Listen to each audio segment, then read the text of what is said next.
වගේම මතක් වුණ පුංචි කතාවක් ඉක්මනට කියන්නම්. ඉතින් ඔන්න පාසලක මේ ගුරුතුමියක් එනවා පවසරේ පන්තියක් බාරව ඉස්කෝලේකට පත්වීමක් අරගෙන. ඉතින් මේ පන්තියේ හිටපු හැම දරුවෙක්ම හරිම ලස්සනට ඇඳ පැළඳගෙන හරිම පිරිසිදුව හරි පිළිවෙලට පොත් පාවිච්චි කරන හොඳට කොණ්ඩේ පීරලා හරි සුවඳට උදේට පාසල් ආපු දරුවෝ තමයි මේ පන්තියේ හිටියේ. හැබැයි මේ අතරින් එක දරුවෙක් ඉන්නවා එයා තමන්ගේ ශරීරයට වඩා ලොකු ඇඳුම් තමයි ඇඳගෙන එන්නේ. හරි කිලිටි ඇඳුම් තමයි ඇඳගෙන එන්නේ. දාඩිය කඳට ගුරුතුමියට හරිම අමාරුයි මේ දරුවා ළඟට එනකොට. ඉතින් මෙන්න මේ දරුවා ගැන මේ ගුරුතුමියට මුල ඉඳලම ටිකක් අප්‍රසාදයක් ඇති වෙනවා. දුටු පමණින්ම ගුරුතුමියට මේ දරුවා ගැන හරි අමුතු අප්‍රසන්න හැඟීමක් පොඩි දෙයක් හිතේ ඇති වුණා අනිත් දරුවන්ට වඩා. මෙයා වැඩ කරන්නේ හරිම හිමින්. ටීචර් දෙන දේවල් මෙයා කරන්නේ නැති තරම්. මෙයාගේ පොත් හරිම අපිලිවෙලයි. කුණු පිටින් පොත් අල්ලලා හරිම අපිරිසිදුයි. හිස අවුල් වෙලා බලාගත්තුවත් ඒ බලාගෙන ඉන්න මේ දරුවට යාළුවෝ හිටියෙත් නැහැ. කිසිම යාළුවෙක් නැහැ යාට. මෙයාගේ නම තමයි ටෙඩි. දැන් ඔන්න ටෙඩි මේ විදියට හරිම අමාරුවෙන් පාසල් අධ්‍යාපනය ඇදගෙන යන බවක් තමයි මේ ගුරුතුමියට පේන්නේ. ඉතින් මේ ගුරුතුමිය ටික කාලයක් යද්දි මේ දරුවත් එක්ක ටිකක් මුරුස්සනා ස්වභාවයක් ඇති වුණා. මොකද මෙයා වැඩ කරන්නෙත් නෑ, මෙයාගේ පෙනුමත් ඒ විදියයි. ඉතින් කාලයගේ ඇවෑමෙන් මේ දරුවා ටිකෙන් ටික තවත් පහළට යනවා මේ ගුරුතුමිය දකිලා. කෙසේ හෝ වාරවසාන විභාගයෙන් පස්සේ පේපර් වල ලකුණු ලබා දෙන්න මේ ගුරුතුමිය වාර්තා පොත් අතට ගත්තා. මේ වාර්තා පොත්වල සෑම දරුවෙකුගේම පහළ පන්තිවල ගුරුවරුන් දරුවන් ගැන සටහන් කරපු සටහන් වාර්තා දැක ගන්න ලැබුණා.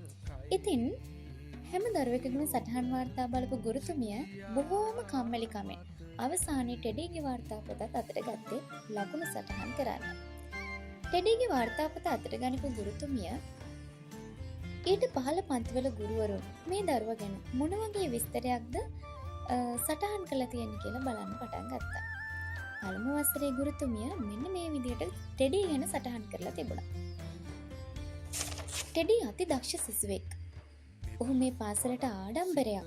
Tamanට පැවරෙන වැඩ කටයුතු නිසියාකාරව ඉටු කරන ඔහුට මිතුරන් ගොඩක් සිටිනවා. ඉතින් යහපත් ගතිගුණ ඇති මෙම දරුවා අප විසින් ආරක්ෂා කළ ගත යුතුයි කියලා එක ශ්‍රේණියේ ගුරුතුමිය ලියලා තියෙනවා දැකලා මේ ගුරුතුමිය මහ පුදුමයටපත් වුණා. ඇත්තටම හරිම පුදුමයි. කොහොමද එහෙම වෙන්නේ? ගුරුතුමිය බොහොම ඉක්මනින් දෙවන වසරේ ගුරුතුමිය ලියපු සටහන බලන්නත් පටන් ගත්තා. දෙවන වසරේ ගුරුතුමිය මෙන්න මේ විදියට ලියලා තිබුණා. ටෙඩි විශිෂ්ට සිසුවෙක්. පන්තියේ අනෙක් ළමුන් අතර වූ කැපී පෙනේ.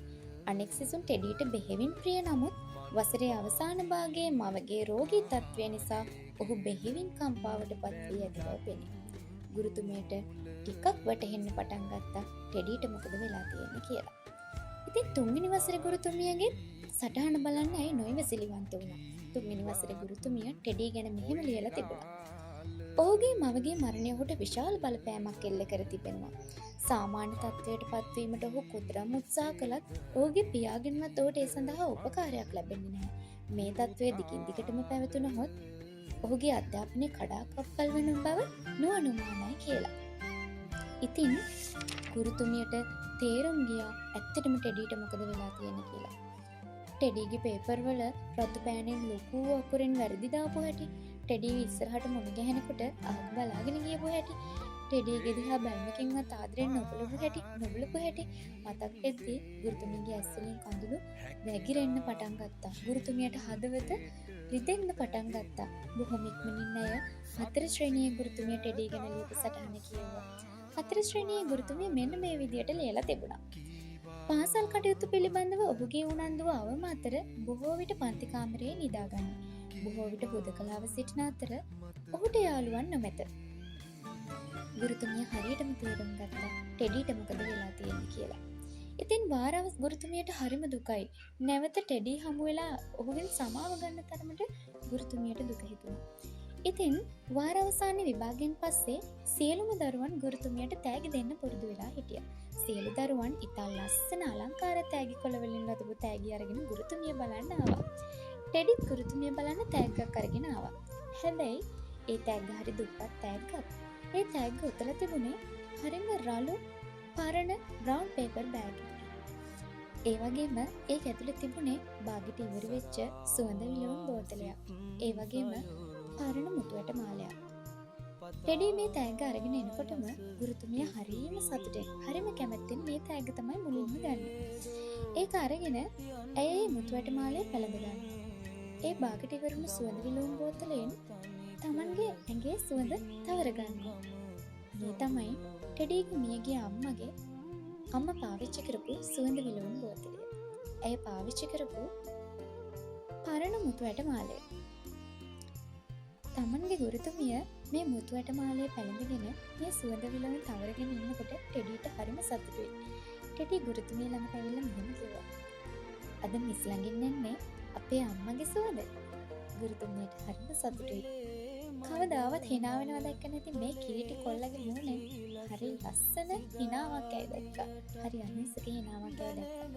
ඉතින් පටන් මේ ගුරුතුමිය ටෙඩිට ආදරය කරන්න පටන් ගත්තා. ගුරුතුමියගේ ආදරයත් සෙනෙහසත් එක්ක ටෙඩි ඉදිරියට යන්න පටන් ගත්තා. පන්තියේ අවසානය වෙන ඔහු වෙලා හිටපු ඔහු අවසානයේ පන්තියේ පළවෙනිය දක්වාම එන්න පටන් ගත්තා. අලියාගේ ඇවැමෙන් ටෙඩි සහ ගුරුතුමිය වෙන් වෙනවා. මොකද ටෙඩි ලොකු පන්ති වලට යනකොට මේ ගුරුතුමිය හිටියේ නැහැ. නමුත් අවුරුදු ගණනාවකට පස්සේ ටෙඩිගෙන් ගුරුතුමියට ලිපියක් ලැබෙනවා. ඒ ලිපිය මෙන්න මෙහෙම ලියලා තිබුණා.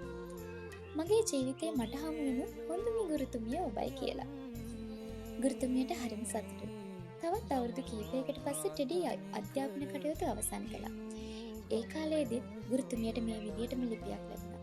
ඒ ලිපියේ ලියලා තිබුණා මගේ ජීවිතේ මට හමු වුණු හොඳම ගුරුතුමිය ඔබයි කියලා.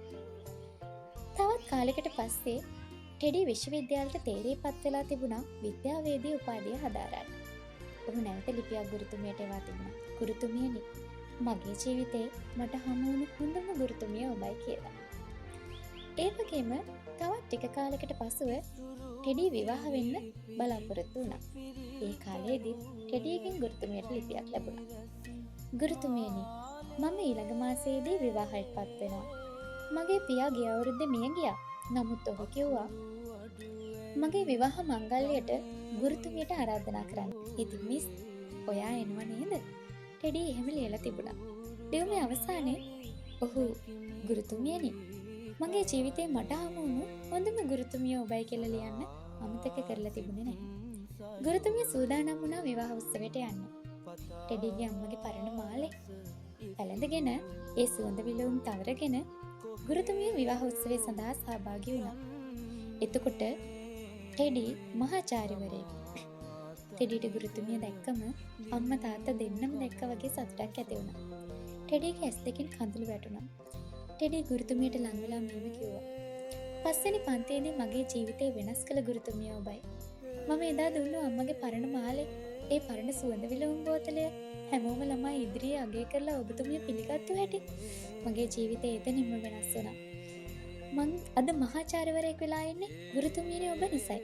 ගුරුතුමියනි, මගේ ජීවිතේ මට හමු වුණු හොඳම ගුරුතුමිය ඔබයි කියලා ගුරුතුමියට පැන්දා.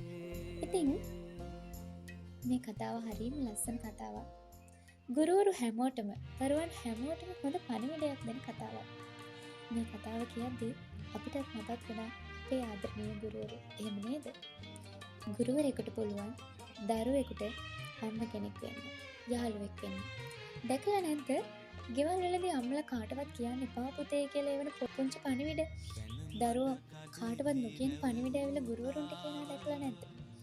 පුංචි ළමයි ලොකු ළමයි කියලා වෙනසක් නැහැ. දරුවන්ට පොඩ්ඩක් කිට්ටු වෙලා බලන්න, මිතුරෙක් වෙලා, මොහොතකට යාළුවෙක් වෙලා, මොහොතකට අම්ම කෙනෙක් තාත්තා කෙනෙක් වෙලා පොඩ්ඩක් යාළුවත් එක්ක සමීපව කතා කරලා බලන්න. බොහෝ දෙනාට නොකියන ගොඩක් දේවල් ගුරුවරු වෙන අපිට දැනගන්න පුළුවන් වෙයි. දරුවෝ අතින් වැරදි සිදුවෙන හැම වෙලාවකම, හැම මොහොතකම දේවල් අතට ගන්නෙම නැතුව, දඬුවමව ඉස්තර කරගන්නේ නැතුව පොඩ්ඩක් ඕන්ට ළඟ වෙලා කතා කරලා බලන්න. සමහර විට මුළු ලෝකයක් නොදකින ඔවුන් පෙළෙන මානසික ප්‍රශ්න ගුරුවරු වෙන ඔබට කියන්න පුළුවන්. ඒ නිසා දඬුවම අවශ්‍යයි. දරුවන්ට දඬුවම අවශ්‍යයි. නමුත් දඬුවම ලබා දෙන්නට පෙර පොඩ්ඩක් කිට්ටු වෙලා දරුවන්ගේ ප්‍රශ්න ඇහුවොත්, දරුවන්ගේ හිත් එක්ක කතා කරොත් ඊට වඩා ලොකු දෙයක් ඔබට දැනගන්න පුළුවන් වෙයි. ගුරුවරු වෙන්නම ඕනේ නපුරු, මාන්නේ, උද්දච්චකමින් ළමයෙක් එක්ක hina වෙන්නවත් නැතුව පැත්තකට වෙලා ඉන්න ගුරු වෘත්තිය පමණක් ආරක්ෂා කරන ගුරුවරු නෙමෙයි. ගුරුවරු වෙන්න ඕනේ දරුවන්ගේ හදවතත් එක්ක කතා කරන්න පුළුවන් අය. මොහොතකට නැවතිලා ඔබ ඔබේ ජීවිතය ගැන, අතීතය ගැන බලන්න. අපේ පාසල් වල ගුරුවරු මට ලැබුණ හැම ගුරුවරයෙක්ම හරිම ආදරණීයයි. අපි ප්‍රශ්නයක් ගිහින් කිව්වත්, ගැටලුවක් ගිහින් කිව්වත්, පුතේ මොකද උනේ? ඉතින් මොකද වෙන්න ඕනේ? හරි ඔයා කරන්න, මම උදව් කරන්න. ඒකත් එහෙමද? හරි. අපි කරමු. නෑ ඔයාට පුළුවන්. එහෙමද? අපි කරලා බලමු, උත්සාහ කරමු පුතේ. ඒ විදියට අපිට අවවාද දුන්න ගුරුවරු ජීවිත කාලෙම හිටියා කියලා මතක් වෙද්දි දැනෙන පුදුම සතුටක්. මගේ ජීවිතේ මට හමු වුණු සියලුම ගුරුවරු ඒ වගේ. ඔබටත් ඇති ඔබේ ජීවිතේ අමතක නොවන ආදරණීය ගුරුවරයෙක්. ඉතින් ඔබට හමු වුණු ආදරණීය ගුරුතුමිය කවුද කියලා පළවෙනි කමෙන්ට් කරන්න. ඔබට මතක ඇති ඔබට ඒ ගුරුවරයා ආදරෙන් සැලකපු ආකාරය, ආදරෙන් කතා කරපු දවස්. එහෙම හදවතේ ඉන්න ගුරුවරයෙක් අපි හැමෝටම ඉන්නවා. මටත් ඉන්නවා.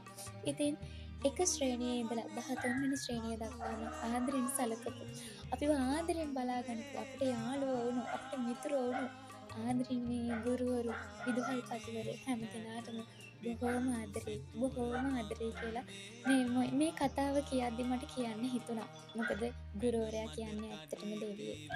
ගුරුවරු කියන්නේ ඇත්තටම අම්මා කෙනෙක්. ගුරුවරයා කියන්නේ වෙලාවකට අපිට හොඳ යාළුවෙක්. ඉතින් මේ ලෝකේ ඉන්න ටෙඩි වගේ මානසික ප්‍රශ්න වලින් පෙළෙන අවිහිංසක සියලු දරුවන්ට ආදරණීය ගුරුවරුන්ව ලැබේවා. හදවතට කතා කරන ගුරුවරුන් ලැබේවා කියලා ප්‍රාර්ථනා කරනවා. ඒ වගේම මේ මුළු ලෝකේම අහිංසක දරුවන්ගේ ජීවිත එළිය කරන්න පුළුවන් ආදරණීය ගුරුවරුන් බිහි වේවා කියලා ප්‍රාර්ථනා කරනවා. ගුරු ශිෂ්‍ය සම්බන්ධය සදා රැඳේවා. ආදරණීය ස්නේහයක් වේවා, ආදරණීය බැඳීමක් වේවා කියලා ප්‍රාර්ථනා කරනවා. මේ කතාව සියලුම ආදරණීය ගුරුවරුන්ට උපහාරයක් වේවා කියලා ප්‍රාර්ථනා කරනවා.